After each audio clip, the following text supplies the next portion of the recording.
economic losses to Fusarium head blight in Canada have been estimated in the $1 to $1.5 billion since 1990s, primarily a function of losses in yield, a function of loss in end-use quality with infection to this pathogen, and also a function of losses due to poor marketability because of food and feed safety issues associated with mycotoxin accumulation in the grain.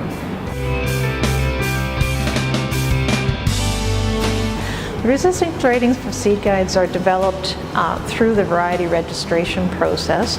A number of us, including myself, run Fusarium head blight screening nurseries, and in those nurseries we're providing inoculation, evaluating disease symptoms and mycotoxin accumulation in relation to a known series of checks. So ratings will be in comparison to those checks, ranging from resistant, moderately resistant, intermediate, moderately susceptible to susceptible.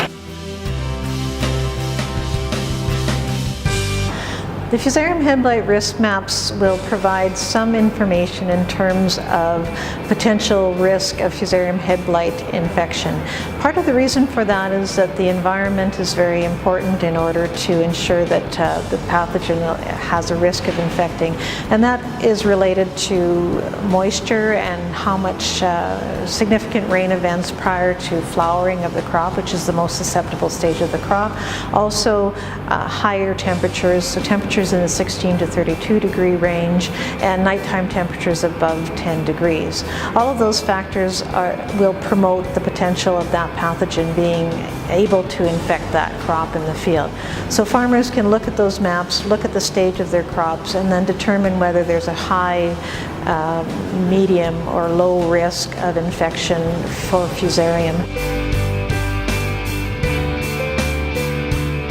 Farmers need to use all the tools in the toolbox, and in particular they need to first of all choose varieties that have the best resistances available for them for their particular circumstances. Watch and monitor risk of Fusarium infection using risk maps, and be prepared to apply a fungicide at an appropriate time if the risk is high.